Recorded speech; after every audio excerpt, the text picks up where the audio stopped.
They say there are no easy games in the Premier League, Craig. Well, this was serve the ball up and just completely smash it over the net, wasn't it? Ace after ace after ace. And look, Burnley and Sean Dyche have had a struggling start to the season, but they're normally rugged and tough to beat. But, I mean, they gifted the first 2 goals. I mean, going to sleep from a throw-in and Tarkowski with a bad pass. And then that just got City off and running. But it's what we're expecting from City, wasn't it? Yeah. You know, just the steamroller teams. The football was great. It's hard to judge them because Burnley were so poor.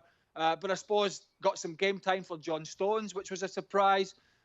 Kevin De Bruyne looked great again. Riyad Mahrez looked sharp. But yeah, they really, Burnley offered little going forward. So it was a clean sheet for Manchester City, but it was a clean sheet against a team that are really, really struggling. I'm guessing you weren't throwing your phone at your TV this time watching City, Frank. No, I enjoyed because, yeah, you can say that Burnley was poor and it was an easy game, but they put every ingredients to make sure that they will lead the game at halftime very easily, and they slow down. And you see the difference when you don't give everything. We saw the second half where Burnley had chances to score. There are like 5 or 6 shots in goals.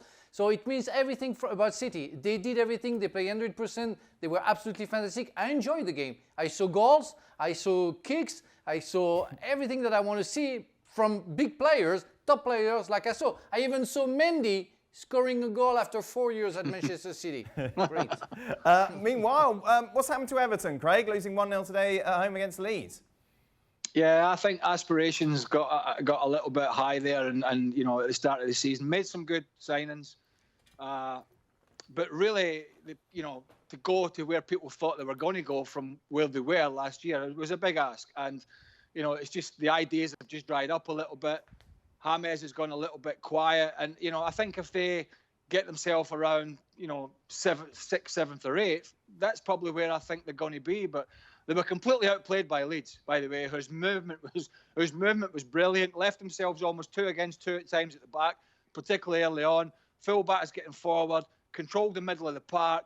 Bamford up front's a good target man, really works hard. And, you know, as sort of crackers as Bielsa is on the sidelines, he sits and he fidgets, he gets up, he's down on his knees. He's just got something, hasn't he? His teams are great to watch, and, you know, it'll be a big surprise. I know Leeds struggle defensively at times, but I think they've got more than enough in other areas of the field that they're going to be absolutely fine this season. Frank? Yeah, it's more about Leeds that I want to talk than Everton, because Everton faced a team that, when they are in good shape, when they want to give what they gave today, and are clever in their mind, and I see Kevin Phillips, you know, at the middle of the park, you know, what a player. What a player. I don't know if that guy is going to stay long to Leeds, or they have to sign him a big contract to make sure that he's not going to go next summer. But it was a masterpiece today. They tired completely Everton. They played tactically so well. They forced them to drop, and they were patient at the same time. They had a fantastic, I say, Phillips, but also Ealing, on the right side. The goalkeeper, the French goalkeeper was outstanding as well. He made one bad kick once, but they were good. They were good. I think they're going to play against Chelsea next week. I'm worried. If they play the same way, every team we're going to play against are going to struggle. If they're not fully fit in terms of fitness, you're going to struggle. You're going to struggle against that team. Everton did, and they don't have young players. Alan, James Rodriguez, some players are, even if Alan had a good game, I think they struggle because you have to run everywhere for 90 minutes. It's crazy. It's total football like we used to see. I don't know how long they're going to stand like that, how long they're going to last. I don't think they're going to last more than after the Boxing Day, but right now it's impossible almost to play against Leeds when they are in that fitness. Dan, Calvin Phillips is a Leeds boy, so it's you know, I don't think he's in a rush to leave, but money talks, I suppose. But he's already made his debut for England. Gareth Southgate was at the game. I totally agree with Frank. I thought he was outstanding. He's very dynamic. He's a good passer. So don't be surprised if, one, he's not on the plane to the Euros, which I think he will be, and 2, he's going to be fighting for a starting place.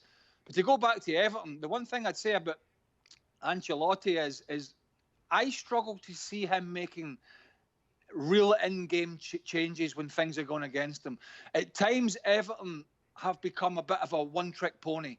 Yes, he makes some substitutes, but there's really not much getting tinkered with in terms of the shape of the team or trying to do something tactically. It's sort of the long ball up to Calvert-Lewin or trying to get Richarlison down the channel. And I think when teams sort of have a good shape and figure that out, he's going to have to come up with a better plan. He's been able to make tactical changes as well as personnel changes. And I think that's one of the reasons why Everton have struggled after a very good start to the season. Thanks so much for watching ESPN on YouTube. And for more sports highlights and analysis, be sure to download the ESPN app. And for premium content and live streaming, subscribe to ESPN Plus.